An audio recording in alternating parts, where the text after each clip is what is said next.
Two unemployed actors. Two unemployed actors. They're just between projects.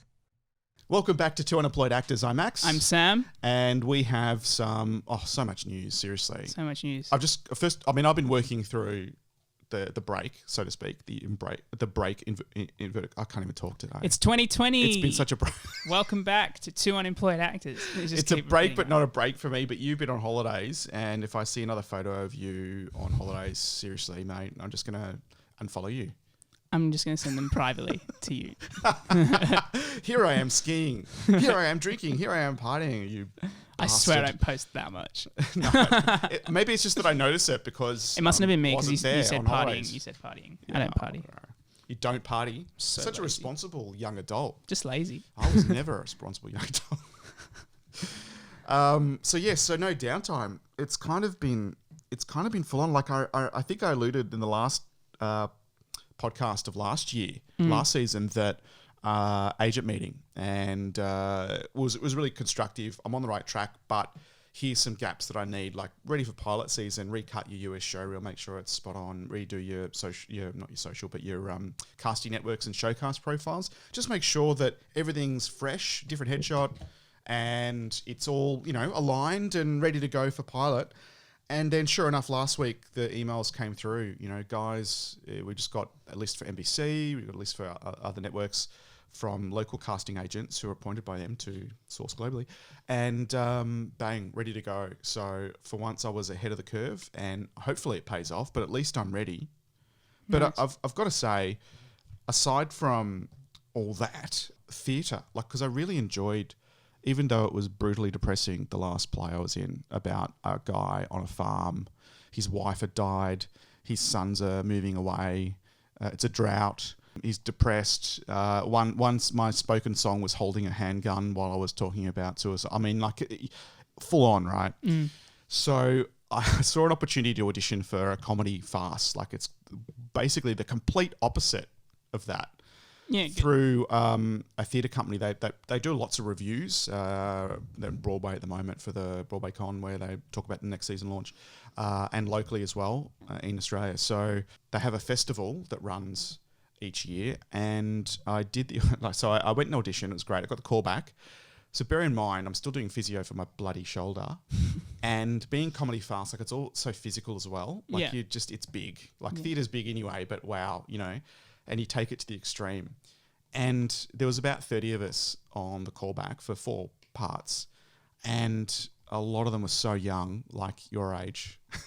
Talking about how they just finished their HSC and all this stuff, and they're all bouncing around full of energy, and I'm just trying not to scream with my shoulder.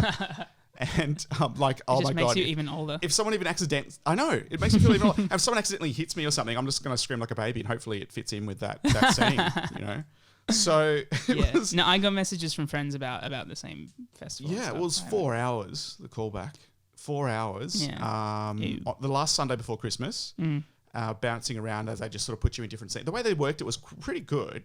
You just turn up, you don't know what you're going to get. Roughly you know what part you're going for, but I said that's fine if you want to put me forward for any other part you see me playing in any other production that you've got. And so they just walk out and go, here's some sides. You're in a group, and just put us up into groups of 4 and go into, here's the role you're playing in that group. Away you go, and we'll call you in when we're ready. Nice. And then you go in there and give it your all, and then afterwards, I was getting them come up to me and go, look, can you cold read? Group callbacks are the worst, are they not? Well, I know, especially when you're the oldest in the room with and you're broken and you're in pain. But anyway, enough about me. Broken. It wasn't right. There was so one stage sad. where a girl's gone and leant on my shoulder in the scene, and I'm like, I'm crying inside, but I'm laughing out. Anyway, it was. You're laughing to tears of joy. It makes me look more method or something, Yeah. There's tears rolling down his face. He was so committed for this comedic moment. It was brilliant. Sometimes it can be really. I wasn't nervous at all. I was more worried about my bloody shoulder, obviously, and being so old, but mainly the shoulder, and not so much the scene. And so they come out and they go, "Oh, can you cold read?" I'm like, "Fine, no worries." It could be daunting because you're going in a room and you're still performing in front of them.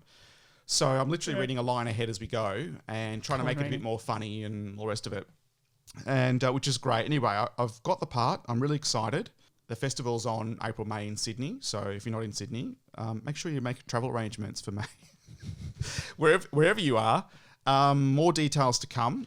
First table read hasn't even happened yet. So we're going to go through a read through in a week or 2 weeks. I don't know. I'm looking at you. Nice. You don't know either. 2 weeks. Fortnight. It's a fortnight away.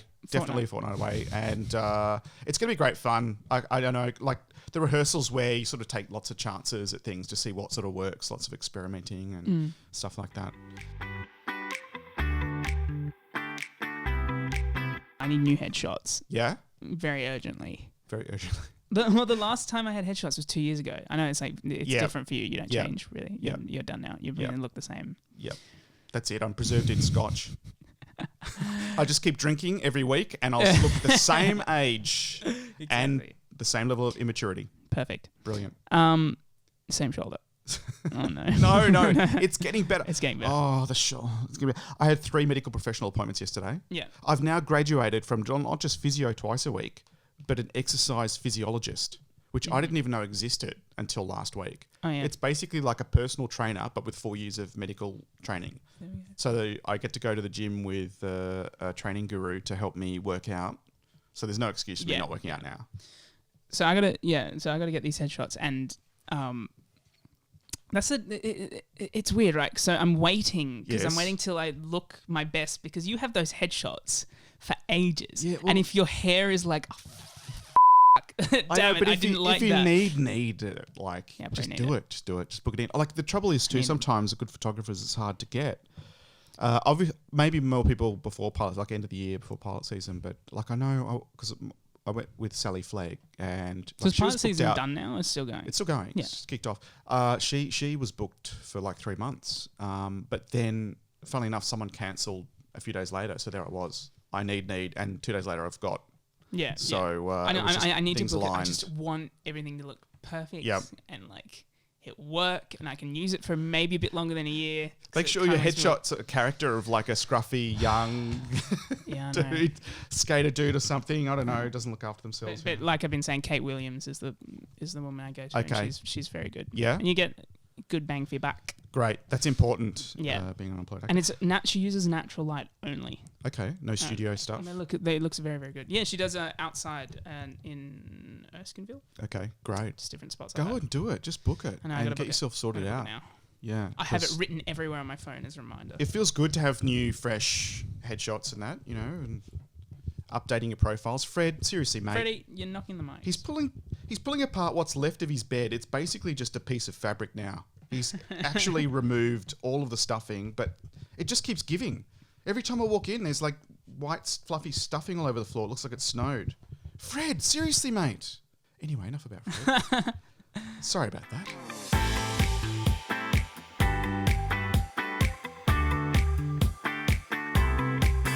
I went away to, as you saw. Yes, your I went holiday to- overseas. Yes, went to Europe and that was great. Had to teach Jess how to ski in Austria. So she learned how to ski in Austria. How are the She was beginner really good. slopes in Austria? Are they safe? Yeah, they're actually quite good. Good. But like first day there, she like barely knew how to put on skis. 2 days after, she had like one lesson for 2 hours. Yeah? And she was skiing down the mountain. Natural. Yeah. She was very good. I was Oh, well. very proud. One more snow trip and she'll put you to shame. Yeah, exactly.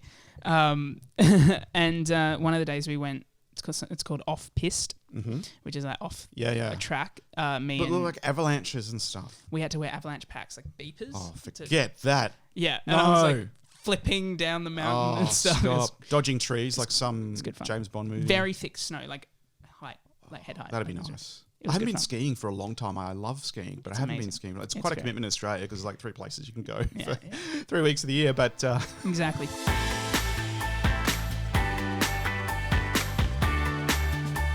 And then, because I'm trying to find a consistent job as well as acting, so I can do that. yeah, on your the side. And survival job. Yeah, exactly. And there was a runner job at Fin Design and Effects, which Mm-hmm. is a post production company. So I applied for that.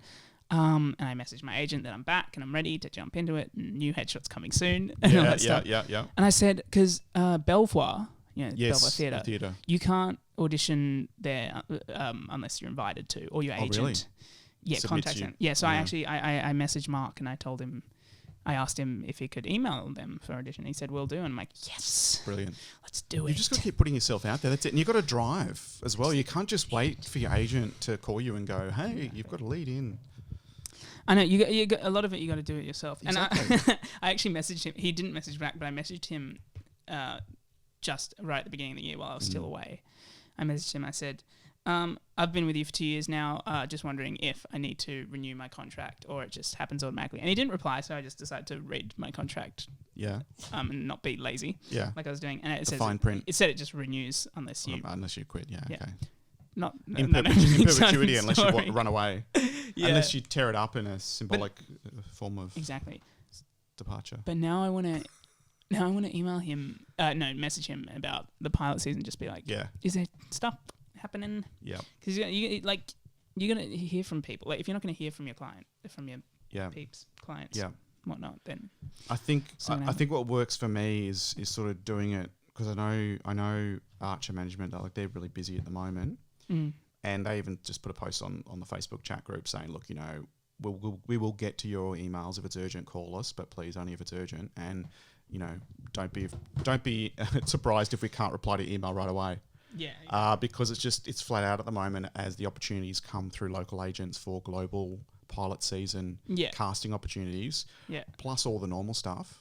And as the corporates get back to work, you've got your TVC ad castings and that sort of stuff still happening. Yeah, life goes on. And I mean, Mark, it's flat out. Mark is very good, right? He's obviously he'll contact me when something comes up for me, but it does help to push as well a little bit. But if if I don't speak to him now for months, he'll still put me forward. For roles. People ask for specific looks. It's good to be stuff. Proactive, absolutely. And I've never had a proper show reel, and I'm actually getting onto making it.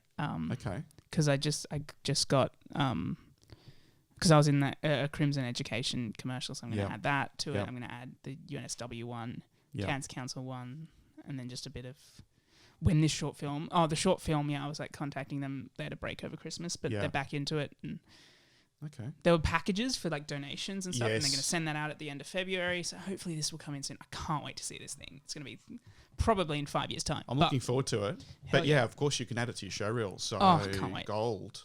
Yeah. That's gonna be awesome. I think I've seen remember the two guys that I auditioned for that what was the short film? The Taking. Which isn't gonna be in production for another few months. Yeah. But then from that audition I got that detective role, which was last year filmed, where I had to become right-handed because I'm punching the serial killer with my broken shoulder. Oh yeah. And so I saw rough cuts of that, which looks great. It looks so cool, so moody. That should drop in Feb. Well, yeah. I was about to ask when it was coming. And then like early Feb. Yeah.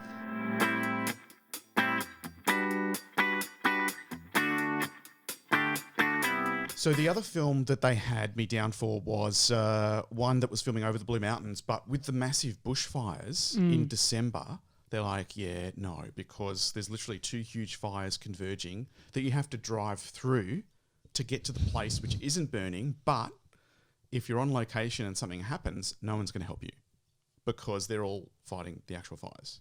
Yeah. So they're like, we're gonna postpone that till January. We'll be fine in January. Yeah. No. Because the fires are still going. And we saw on the map, it literally hasn't been burnt, the location, but it's in the middle of the massive area that has. So that one's being pushed back a bit. But I'm excited to get into The Taking, where I play this, crazy type character. That was the actual one I auditioned for. Yeah. But I can't wait for the detective to drop as well. I really like that character. He's so in control of the scene, and to see him so out of control by the end of it, it's pretty cool.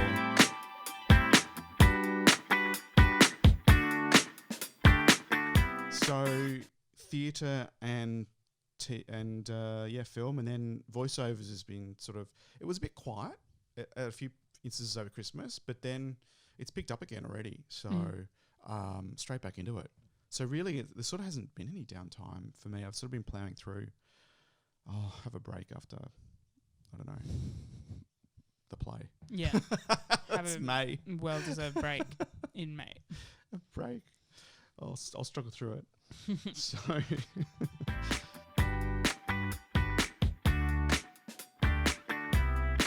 another audition on Saturday. Mm-hmm. This is for a comedy sketch group. Oh, yeah. Someone who had set up a comedy sketch group before. I think it was in New Zealand, and had done everything like directing, producing, writing, casting, the whole lot, and then realised, it's a lot. So let's do it better with that experience, with actors acting, a director coming on board, writers, all that sort of stuff, so everyone can stay in their lanes and contribute all together, but it allows you to sort of do what you do and do it well, one hopes. So that's a few hours on Saturday where we've got a rough outline of a couple of sketches, a couple of scenes, and so we've got an idea of how it works. We don't know who we're playing, and then we'll get there, and I think in groups of 8 you get, chosen to do a certain character, and away you go, action, and a bit of improv as well. So that should be interesting because it should be fun, should be interesting. So it could get busy for me, busier, but I'll let you know how it goes next week.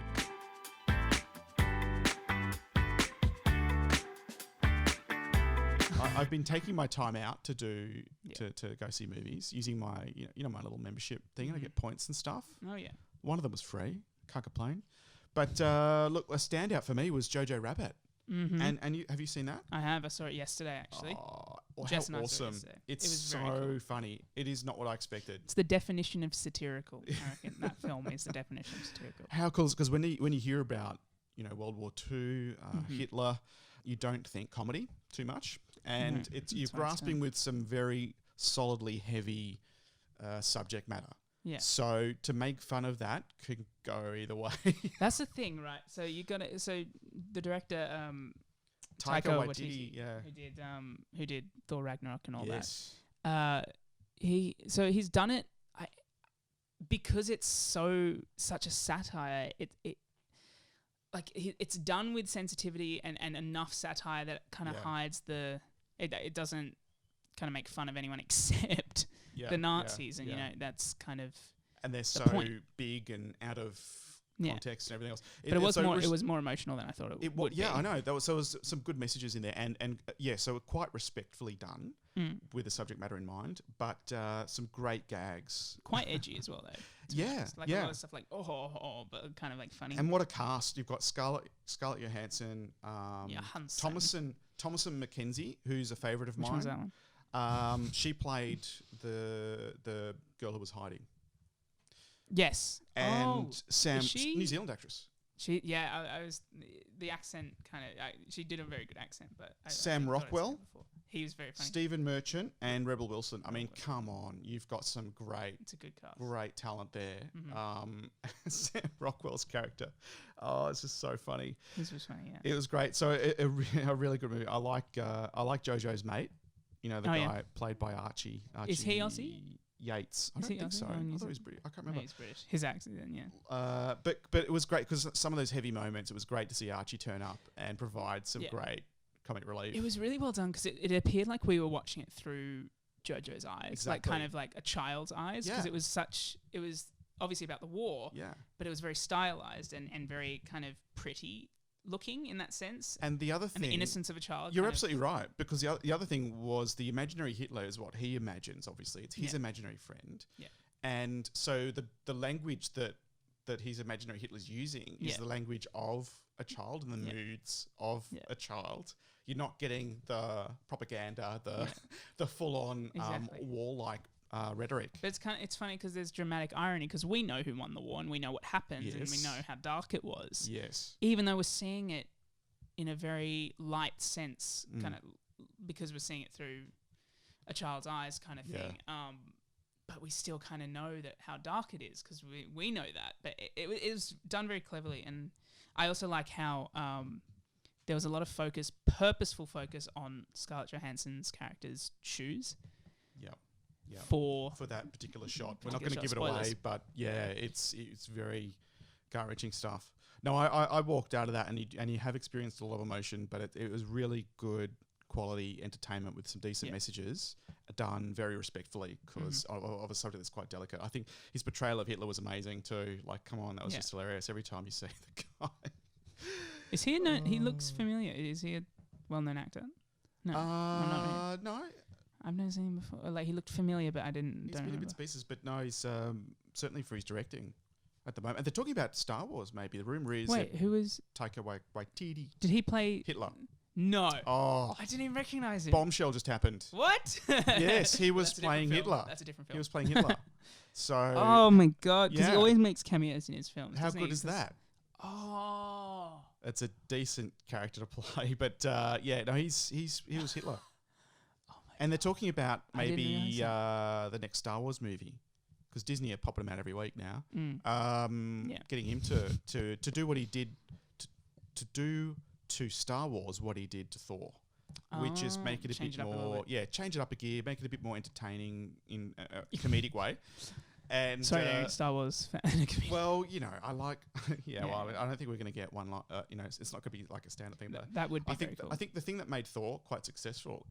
Correct me if I'm wrong. The last one, the Ragnarok, the Ragnarok was because the space that he gave the leads to improv a bit, and to be a bit more edgy and funny in places. There's a lot more want by audiences for like the taking of the piss, of self-depreciating humor and all that. Yeah, like I remember there's one scene where it was Deadpool-esque. Before a scene of Thor going through with all the weapons to choose, they were literally behind the scenes looking at the layout. Armor has got all the weapons laid out, and they're literally going, well, what could that be used for? Well, that could be something special. That's for the bedroom. That's and literally just going down and like, oh my God, let's do this. Yeah.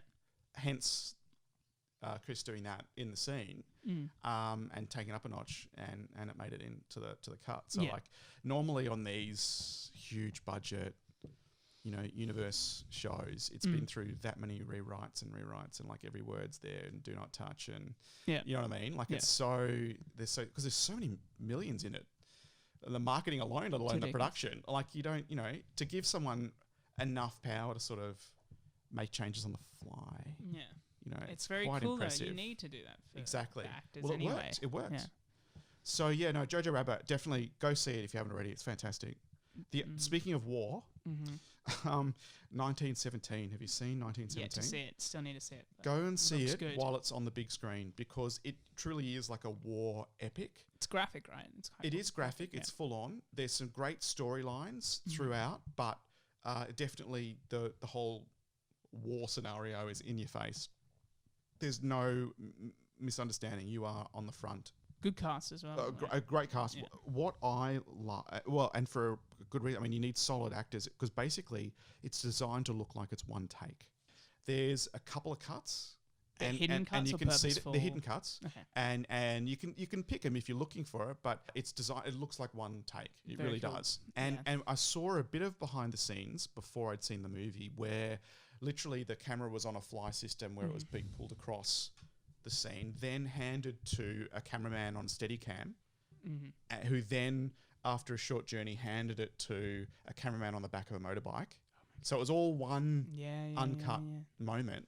Very cool. But technically, how amazing.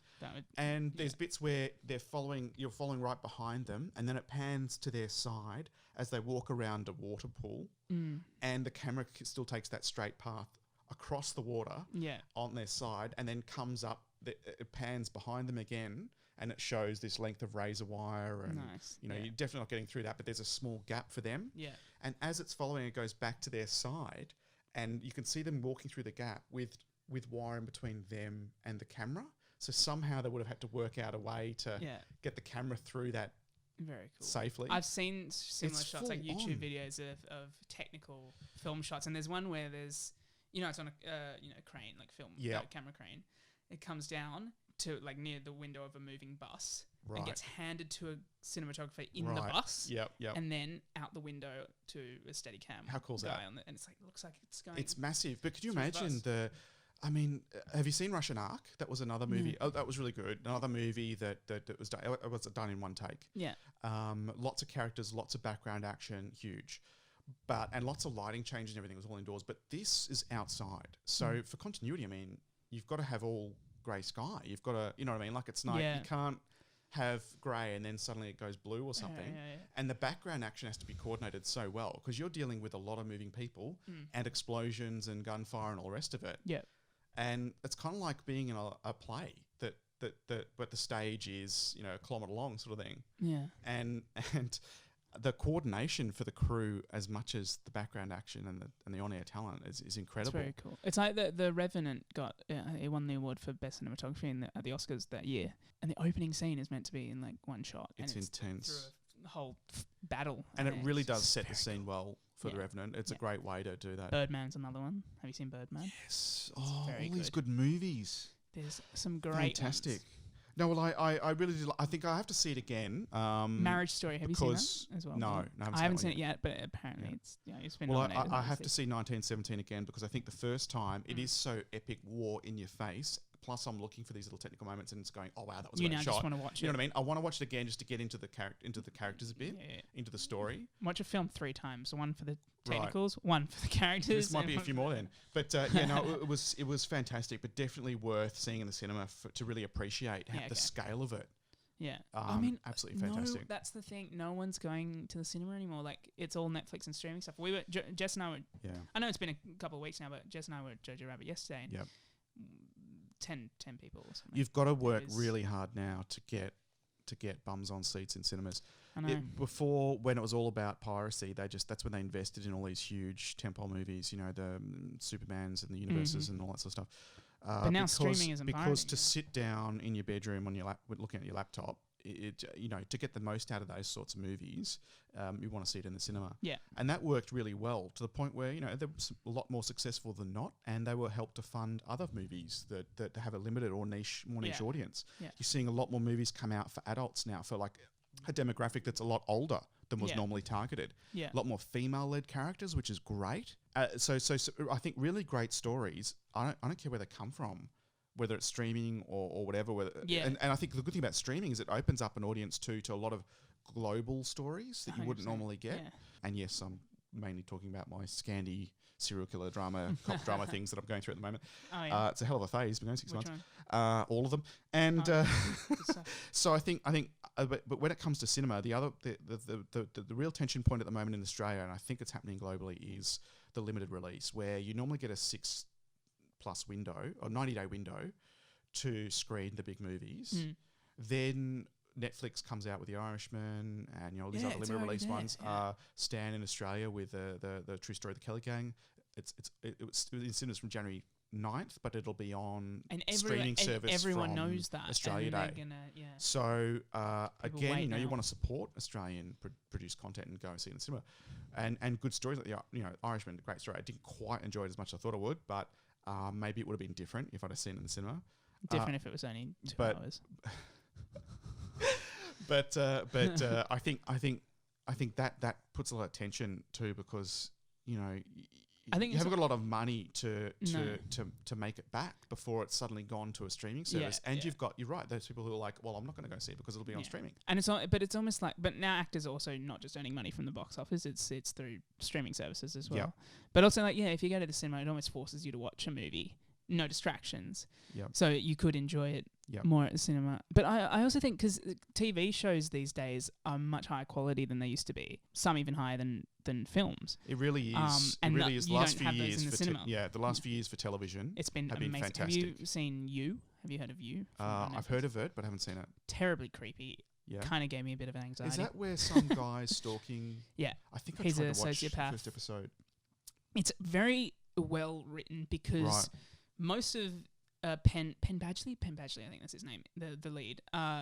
Most of his lines are voiceovers, so you get an insight into his head, which is even creepier. Yeah. But it's so well written because he's a sociopath, so he does things that are illegal and awful, but justifies them. So you can see it through his eyes how he lives with it. You're like, oh no, I feel for this guy. Oh wait, no, I don't. No, wait, yeah, I do. You're not allowed to feel sorry for him. It's well done. You're meant to. So the writers have done it that way, and obviously the acting as well has helped. And it's incredible because you hear what he's thinking, and you're like, oh, he's justifying. That's fair enough. No, it's not. It was murder. It's absolutely not. But he's justifying it, and his feeling and Penn's acting in his voice is very real, and it's okay. He did in the year 2000 he voiced like Mario Tennis and Mario Golf or whatever. So people ask him, it's like, how do you do that voice? It's like, well, I did voiceovers. Yeah. But he's also very creepy. actor Like, as well. I'll give it another shot then because I think Not as creepy as I got through first episode. what's the actor's name in JoJo Rabbit? One of the Gestapo, the main. Stephen Merchant. He's such a creepy. Oh, yeah. He's But like he does. this still, and his I know. mouth is like. He as does wide as creepy his funny face. quite well. He does do creepy just funny. fantastic. This caricature of SS Gestapo officer. What's up with like everyone So named funny. Steve like being a bit creepy? You know, like And Steve all the Buscemi and Hiles. stuff. I don't know. Before that movie, I thought of Steve Merchant more as funny, but yeah, creepy. He's funny, but he's got a creepy face, right? I don't think that's. That's what. That's how it works. Hey, He if was in, that's like- what gets him paid gigs, good on him. No, 100%. Sure. But I think what I'm watching at the moment is God. I just finished The Commons, which is an Australian series Okay. set in the near future of Sydney. I know Anthony Brandon Wong had a On Netflix. part in it.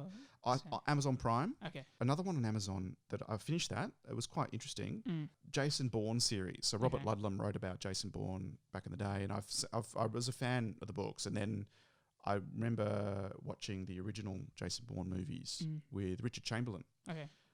as Jason Bourne, and then obviously I'm up to speed with all the other Jason Bournes and that have been out lately. But also it's a spin-off called Treadstone. Okay. It's based on Ludlam's past, I think, but it's based on the characters or the stories. Not so much as the characters, the stories that he's created around this whole program that's done behind the scenes that's been cut off, but someone's revived it, but stuff is happening and it's got global consequences and lots of international stories in there. So I think that I'm really enjoying that. I'm up to episode 8. That's quite fun. But yeah, no, I haven't. You can't Brooklyn say good Nine-Nine. stuff after you just yawned. Good stuff. Sorry for the yawning. You Cut it. say good stuff, but your face has just gone, I've just fell asleep.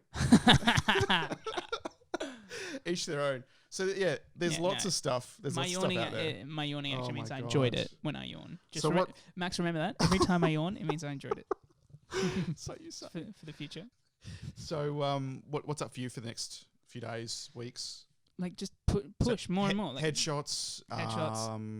Showreel. I need to wait for this short film though to finish the show, but I Yep. can just start it. You can do it. You can tape a two-hander or something. Yeah, I could do that.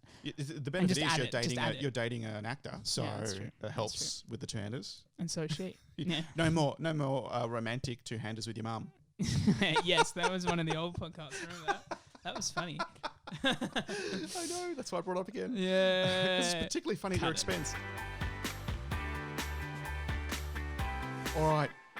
That was Two Unemployed Actors. I'm Max. I'm Sam. And don't forget to like and subscribe us on your favourite podcast platform. If you're listening to us now, press subscribe. We're also on YouTube and follow us on social media. I think that's a decent plug, isn't it? 100%. Pretty good. Haven't missed anything? No, it's 2020, everyone. Welcome. 2020 season 2. Bigger and better. Bye-bye. Bye, guys. Two unemployed actors.